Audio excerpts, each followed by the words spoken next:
Hello, I'm Michael Bates, and this is my garden. It's about 10 miles north of San Francisco as the crow flies, and about 1,000 feet above sea level.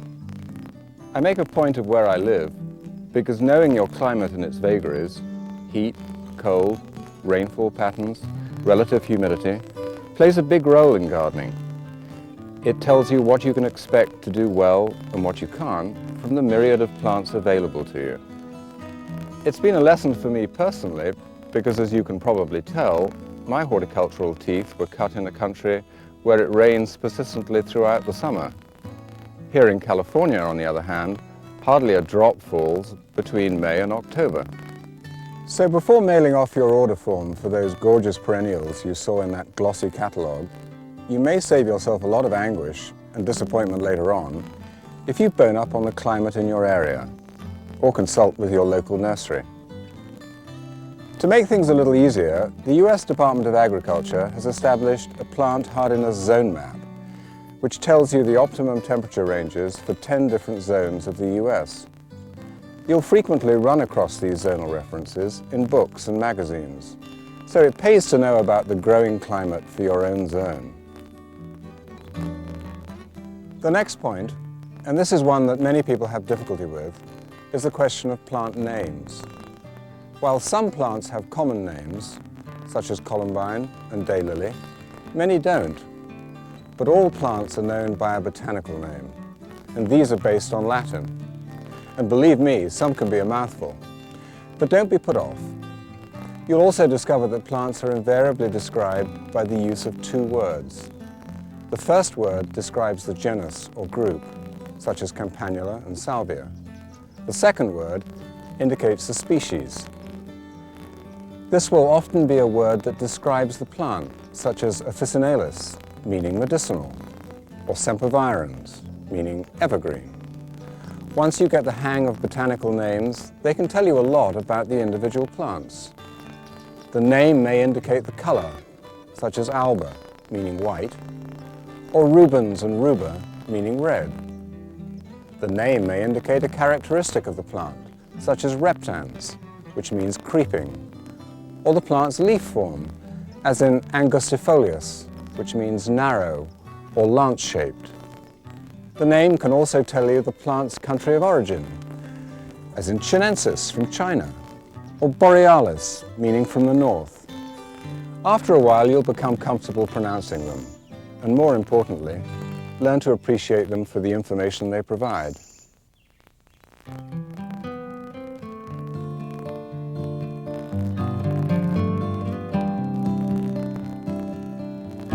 Let's establish what we mean by the name perennial, as it applies to the plant world. Essentially, perennial describes a plant that will live and bloom for more than 2 growing seasons. It's not uncommon for some perennials to survive 10 years or even more. After all, peonies are often said to outlive their owners. You may be saying, well, are trees and shrubs perennials then? The answer is no. Trees and shrubs are excluded from the perennial plant world because they have woody stems and branches. Perennials are classified as herbaceous plants, meaning that they all have soft tissue and non-woody stems. Would that life and botany were that simple. There are a few perennials, like foxgloves and Canterbury bells, that have a short 2-year growing season, but then set seed to replace the parent plant, and we include these as perennials too. In my own garden, I like to mix things up a bit, so I plant perennials in amongst roses and shrubs for structure, and bulbs and annuals to create a medley effect.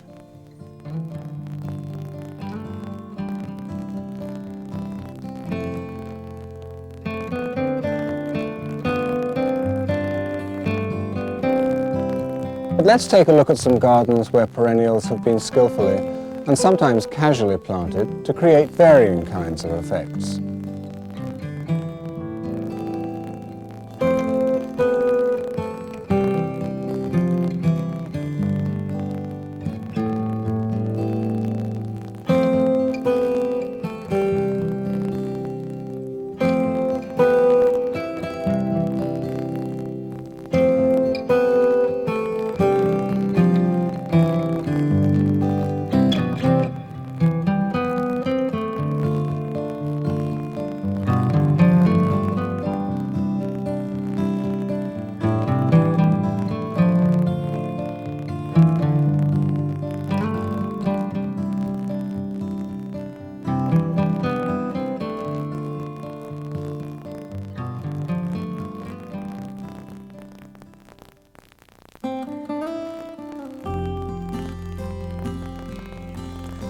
The next subject you can't afford to overlook if you want to grow good, healthy perennials is establishing the right type of soil.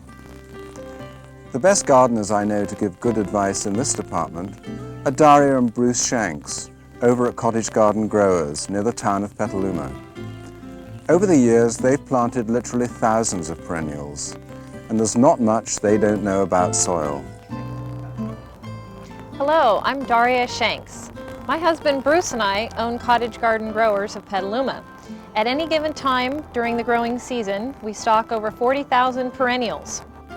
As Michael said, knowledge of soil structure and conditioning is imperative to growing perennials.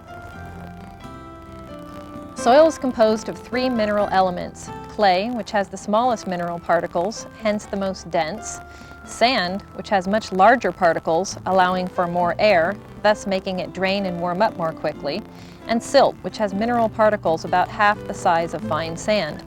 The proportions or percentages that each of these minerals combine to create your soil will determine the soil's texture and its growing potential. Soil with too high a percentage of sand in it will be too loose, and conversely, soil with an excess of clay will be too heavy and slow draining to encourage good plant growth. The best kind of soil is one that is well balanced. This is usually referred to as loam or loamy soil. The other critical part of the soil equation is the organic matter that is part of the soil's composition. The organic material can come from a variety of sources, such as decomposed plant matter or varying types of manures. These provide nutrition, moisture retention, and improved drainage, all essential to healthy plant growth. Because these organic materials are continually decomposing, they must be replaced from time to time. There's one last characteristic of soil that can't be ignored, and that is what is called the pH factor. This is simply a measurement of the soil's acidity or alkalinity. The pH scale goes from 1 to 14 with a reading of 7 as neutral. Below 7, the soil becomes progressively more acidic, and above 7, more alkaline. As a rule of thumb, most perennials will be perfectly happy with a soil pH of 6.5 to 7. While you can change soil pH by adding organic materials such as potassium, phosphate, or nitrogen, and adding modest amounts of these is acceptable, I strongly recommend the practice of finding plants to suit your existing soil rather than changing it to suit your plants.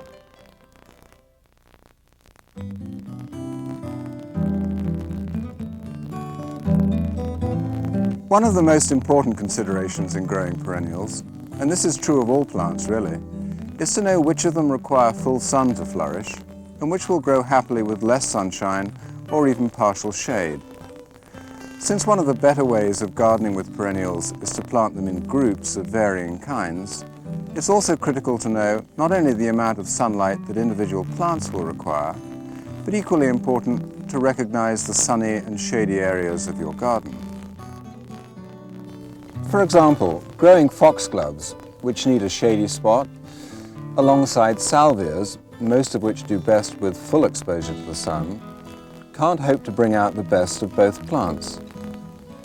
The direction in which your garden faces, the positioning of fences, walls, and hedges will all have a bearing on the amount of sun that can be expected during different times of the day and of the year.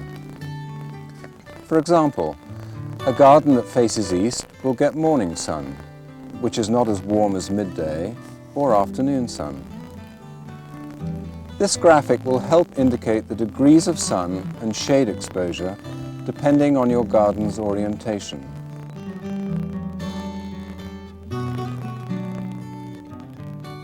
So search out compatible perennial plants that will thrive in the various light and shade conditions that exist in your garden. There's literally thousands to choose from. Let's take a close-up look at some of the most popular summer perennials, ones that can be grown in most states. To establish height, spread, and the growth habit of these plants, refer to the plant list that's included with your video.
One of the country's leading authorities on perennial plants is Sarah Hammond.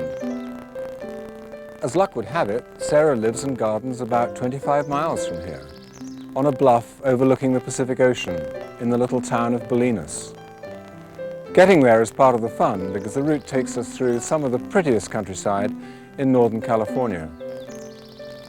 Sarah has a wealth of experience and lots of creative ideas on how to use perennials in a variety of different landscape situations. Let's go and take a look.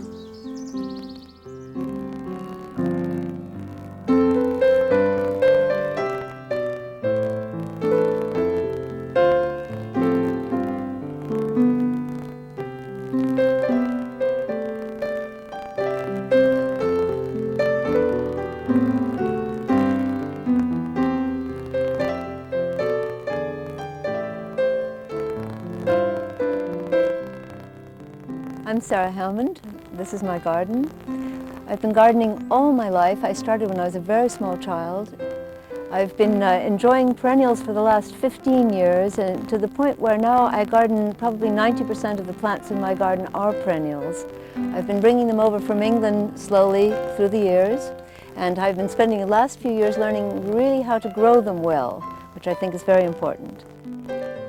Many people ask me why I so enjoy gardening with perennials. I think for their endless variety, beautiful possibility of combinations, their form, the fact that they're ever changing in a year. There's always something coming to the fore and something fading. I'm very much playing in my own garden with these combinations and successions, and I think perennials offer a very wonderful opportunity to play at gardening.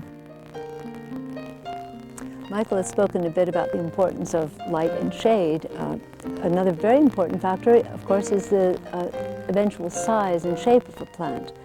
Many plants, when one purchases them in a garden center, are very small, and you plant them and you expect them to be a mound of about a foot, which can then, of course, in a season spread to a much greater size. Take a ridgeron, for example. When one plants one, it's a little small expression which, in just given a short period of time, can spread quite alarmingly to quite some size, can almost take over your garden if you let it. What I do in my garden with the ridgeron is give it an occasional good chop, taking it down almost to the ground, and then it immediately comes back into its original shape. At that time, you often need to weed out the little small plants that have formed around it. You can use those in other parts of the garden, but the idea is to maintain the nice, concise shape that you want to have in the garden. Another example is Nepeta. The plant I'm holding is Nepeta cross fascinii. It starts as a nice mound, but over time will begin spreading to the point where you will need to divide it and make a number of plants from it, which naturally produces these borders, such as you see here in my garden, the division of one innocent plant into many. Many people new to perennial gardening tend to focus largely on the flower. They'll buy a plant in a nursery when it is in flower, and therefore overlooking frequently one of the joys in perennial gardening is the beauty of the texture, the color, the shape of leaves, the texture of the plant also in its overall expression. For example, they're lovely copper. I'm holding a piece of Anthriscus sylvestris, raven's wing, a beautiful burgundy, russet tones that you can get in the leaves, or of course the wonderful realm of silver and gray plants in perennials. It's a big mistake to only consider the color. One of the combinations I enjoy very much in my garden is the silvery leaves of Artemisia as a foil for white iceberg roses or any pure white flowers. I think they're set off very beautifully by the silveriness of Artemisia. Another example would be Santolina, the gray mounds of Santolina. I don't permit the yellow buttons to flower, of course, but the repeat mounds of gray are a lovely adjunct to old roses and many other perennials. It gives a certain form to them. I intend in the future to do a whole border of sort of darker leafed plants, perennials that are remarkable for their coppery burgundy leaves. Many perennials make wonderful container subjects. A good thing to remember is that you can grow a perennial just for 1 year only, although it will live on. It's more beautiful in the first year. Frequently they will get too big for a container in the second year. But they give you months and months of beauty with only a little bit of tending. And then when they've gotten too large, you can certainly plant them out in your garden. Here's an example. I planted a small Saponaria osmoides in this large urn in my garden, and because it only blooms once in a season, I planted at its feet in the ground in a circular fashion Tucrium comedries. When the Saponaria osmoides is finished its 2 or 3 months of bloom, I simply cut it back and it makes a wonderful green mound at the top, and then the Tucrium takes up the flowering aspect of the combination at its feet. This then extends the season for some months of some floral interest. Another example is an urn I planted with Convolvulus sabatius, also known as Convolvulus mauritanicus, which flowers most of the summer beautifully, sometimes well into the late autumn.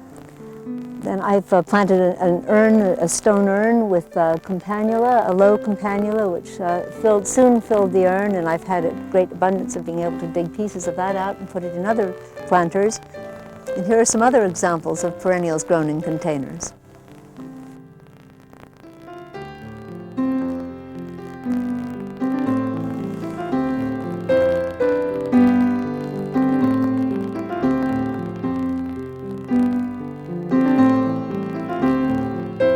I'm frequently asked to recommend perennials that will do well in shade. Here's a handful that I'm very fond of that do well in containers, not only for their flowers, which come later, but for the beauty of the leaf, the patterns, the colors of the leaves. Very fine in containers in the shade. Here are a few more thoughts on plants for containers.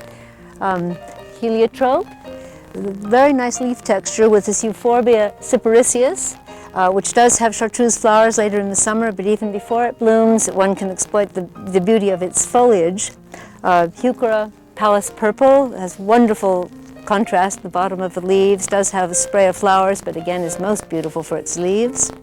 A nice contrast would be the Euphorbia amygdaloides rubra here, which again flowers, but is just equally beautiful when it's still in leaf.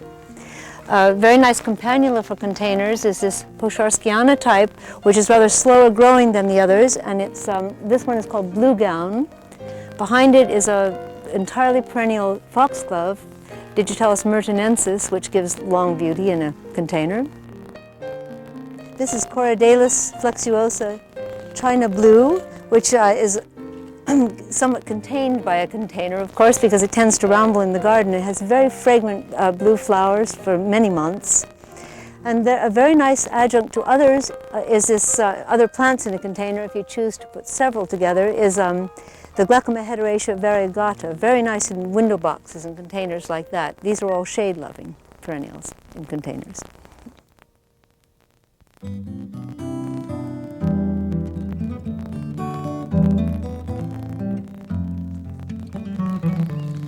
The easiest and by far the most popular way to buy perennials is in plastic containers.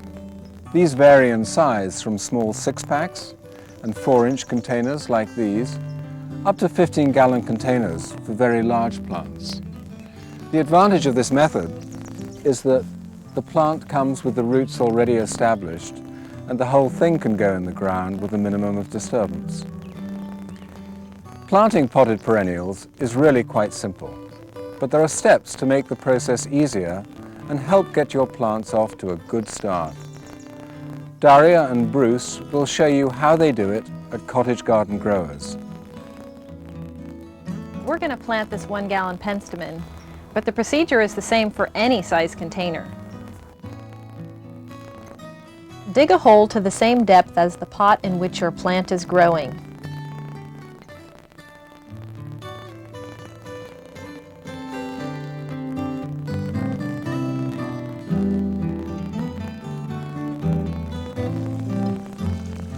Partly fill it with water and wait until the water drains out. If it doesn't, you have to dig deeper and introduce some gravel to the bottom of the hole to improve drainage. If you sense that the soil in the pot is dry, give the plant a light watering and wait for a few minutes. This helps to hold the soil together when you remove the plant. Turning the pot sideways, slip the plant carefully out of the pot, retaining as much of the soil as possible. If the plant resists, turn the pot upside down and gently tap the rim of the pot on a nearby hard surface to jog the plant out. In doing so, place one hand under the top of the pot, with fingers spread around the plant's stem to prevent the soil from falling out. When the plant is free, loosen up the root ball around the sides and bottom with your fingers. This will help acclimate the plant to its new location more quickly. Regardless of what type of soil you have, it's a good idea to add some kind of amendment to it before you plant. The reason for this is to create a transition zone between the soil the plant was grown in and your own soil.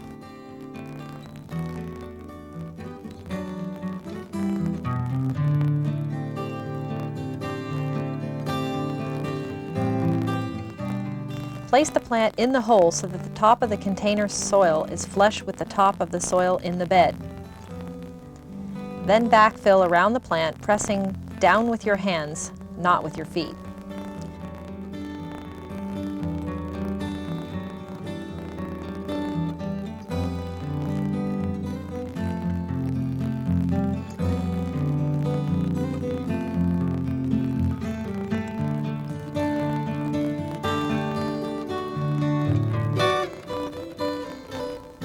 Water the plant again, and, this is important, apply mulch around the base of the plant. Mulching your plants with any kind of organic matter will conserve moisture, discourage weeds, and often provide nutrients.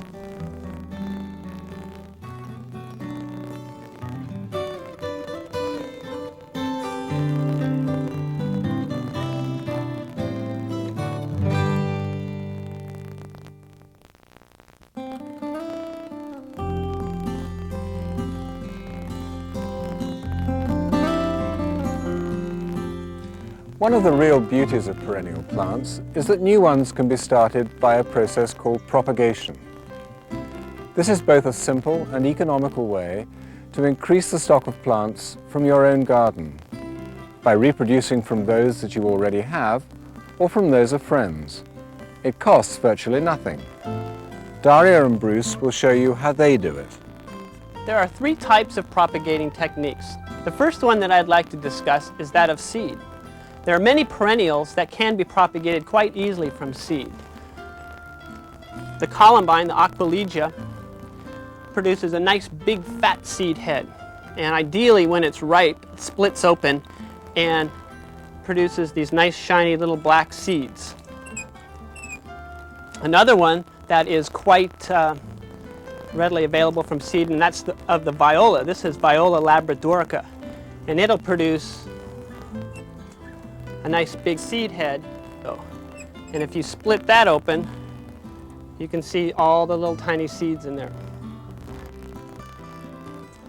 The third one that I'd like to demonstrate is that of Helleborus orientalis, the Lenten rose, which blooms early spring. It produces nice big fat seed heads, and as they ripen, they'll split open and drop their seed. Here's one that has already done it. We've collected quite a few of these. They're really nice big seed head. And what you want to do is take them and sow them on top of a well-drained potting soil. And when they're all down, you might want to firm them in, get them seated in there. And then what you want to do is lightly cover them. Try not to bury them too deep. You're just trying to cover the top of them. Give it a little water. And then what I like to do, so you don't have to keep watering it every time it dries out, is cover it with a plastic bag, which will keep the humidity up and kind of create a little greenhouse. And put that in a well-lit area and watch it grow.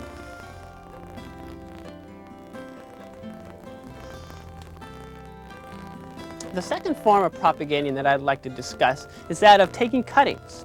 And what you want to do here is take the tender new growth of the plant you're propagating. In this case, it's Garland Heimeri. And what you want to do is strip off the lower leaves. You can either use your nail or cut them off. And what I like to do is also cut the top. What you want to do is eliminate a lot of the surface area. And then you want to put it into a rooting hormone. This one is dissolved in water. In taking cuttings, you can take as many as you want. This is the way that many plants at a nursery are propagated, because you can take an awful lot. You don't want to take a cutting that has a flower forming on it, because then it's at the wrong stage.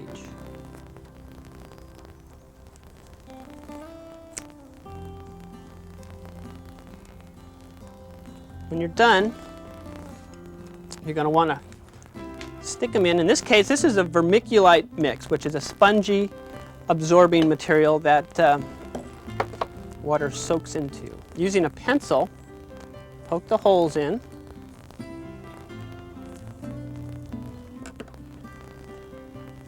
When you stick them in, I bury them about 1 inch deep. When they're in, go ahead and firm them in. Get them seated in nicely. Now, I've already wet this down. So at this stage, what I like to do is use the bag again. By covering it up, you're creating that greenhouse effect. And the way you water it, by putting it in a saucer, you fill the saucer with water. And I've put a fair amount in, and what will happen now is the water will wick up and keep the soil medium continuously moist. So you really, all you have to do is keep the saucer filled with water. After about 2 weeks, the roots should have formed. And what you do at that point, you end up with a plant that has a nice root system to it. And at this stage,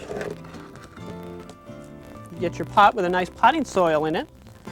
Make a little hole, stick it in. And now you have a new plant.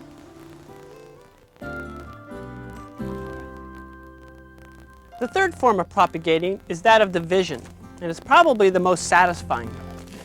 What I have here is a yarrow that is extremely root bound to the point where I have to literally cut it out of its pot.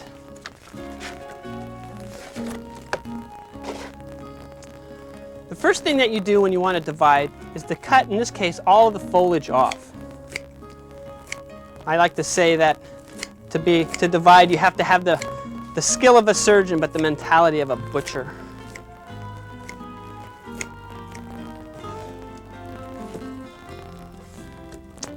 In this case, I'm using a kitchen knife, but if you're digging up perennials in your garden, you could very easily divide them with a pitchfork or a spade if they're big.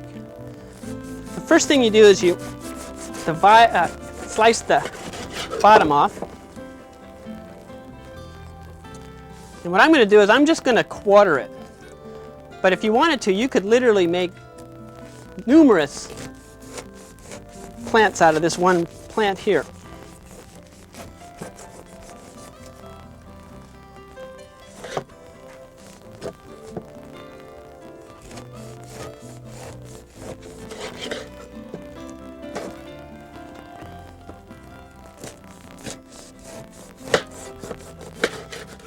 If you're going to do it in the garden, you have 3 nice new plants here. In this case, I'm going to pot this one up into a planter.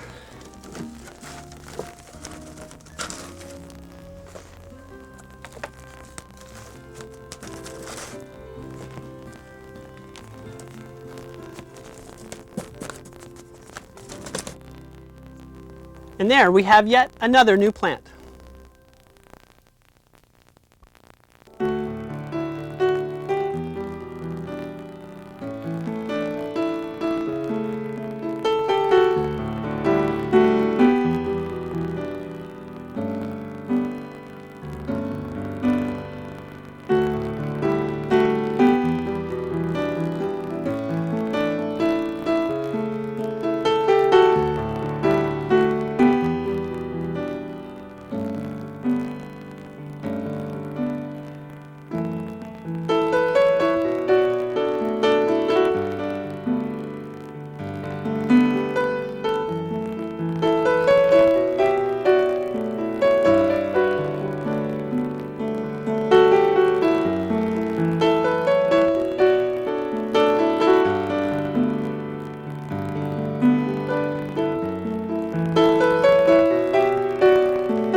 On the subject of watering, a good general rule to follow is to water deeply but infrequently, causing the water to penetrate the soil deeply and thereby making the roots penetrate deeply also, rather than just a surface wetting, which might make you feel cool, but it's not at all good for the plants. Another good rule is to combine plants of similar water needs together, thirst needs. Having said that, I break my own rules by frequently using the drought-tolerant Mediterranean plants as foil for some of the thirstier old roses and some of the perennials that do need more water. As to feeding, a wonderful English garden writer once said, "Plants like people like to be warm and well fed." So it's a great mistake to think that your perennial will go on performing for you without a really good diet, which frequently should include, or always should include, minerals. The component of minerals, along with whatever compost you might be using on top of a very good soil to begin with, is all important in maintaining the health of your perennials. I'm sometimes accused of being a somewhat obsessive deadheader. Deadheading being the removal of the spent flowers on a perennial. And it seems that a gardener spends much of the summer deadheading plants. The reason being, if you fail to deadhead, the plant stops blooming. And we will all want to have the maximum bloom out of our perennials, so the removal of the spent flowers is very important. Sometimes, as in the case of the salvia, it's only necessary to cut off just the first part that has bloomed, enabling the others to bloom around it. After they're finished, you may want to go down clear to the bottom of the plant and cut at ground level.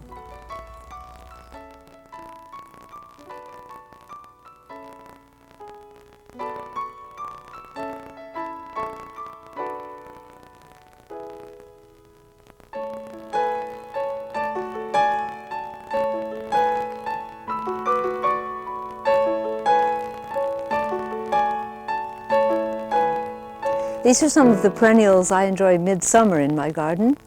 The Achillea Salmon Beauty, which I like to keep deadheaded, meaning that I remove the flowers that are beginning to fade so that I have the nice effect of the deeper color, the salmon color, through much of the summer. It blooms for a very long time.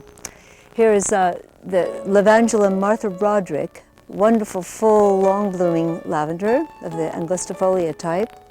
Another lavender of which I'm very fond is the dwarf Lavandula Hidcote. Here by the rose Penelope, the hybrid musk, is Ballata acetabulosa, of which I'm very fond because it's actually blooming now, but it looks more like just a mass of foliage, which is, I think, a welcome relief when you have much color around you. It's nice to have little islands of things that are not such a strident bloom. And another Lavandula Martha Broderick here with a Stachys byzantina, the flowering lamb's ear, which I like very much to keep just a few spikes of bloom. If you let it go, it almost flowers too much. Of course, in front, the Nepeta cross fascinii, one of my favorite plants because it makes such a lovely edging across things.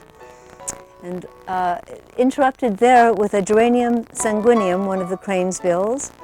Over here, another cranesbill, the true geranium, called Johnson's Blue, which blooms midsummer and is very nice associating with silver foliage, I think. Another plant that I enjoy very much midsummer is the Salvia nemorosa East Friesland. It's particularly nice to grow underneath roses.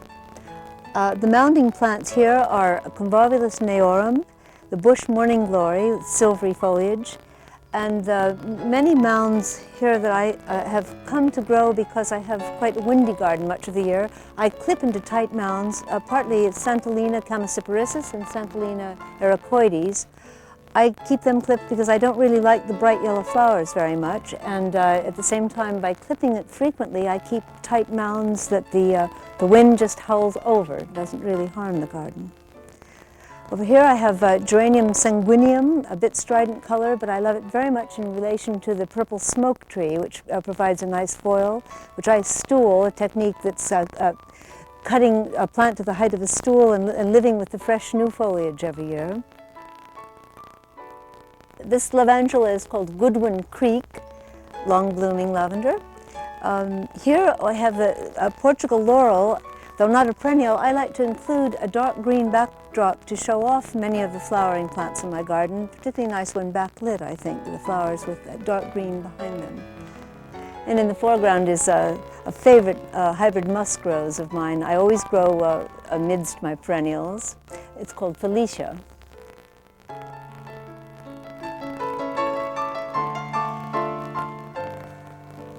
There's no end to the pleasure I've received in my gardening life with perennials, these beautiful, generous creatures. And they give so much for so little. Particularly now there's no end to the pleasure because so many new perennials are showing up on the gardening scene all the time, both being imported from other countries and chance seedlings and sports that show up in our own gardens. So it's an endless delight and of great interest to go on learning how to grow them and combine them and absolutely delight in them. I encourage you to do likewise.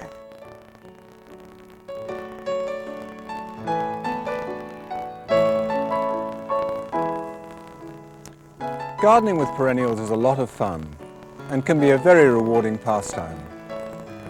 There are thousands from which to choose, all different shapes, sizes, colors and leaf interest. Many of them still grow in the wild, exactly the same as the form as you find them in gardens today, and in just about every part of the world. So whether you fancy an old-fashioned cottage-style garden, perhaps a more formal garden, maybe a woodland area or a simple rock garden, there's a world of perennials out there ready to explore. And if you don't have a garden at all, consider planting perennials in containers. Whatever your gardening style, there's absolutely no question that it will be enhanced and enriched with the beauty and sheer joy that summer perennials provide. Come on, Hopi.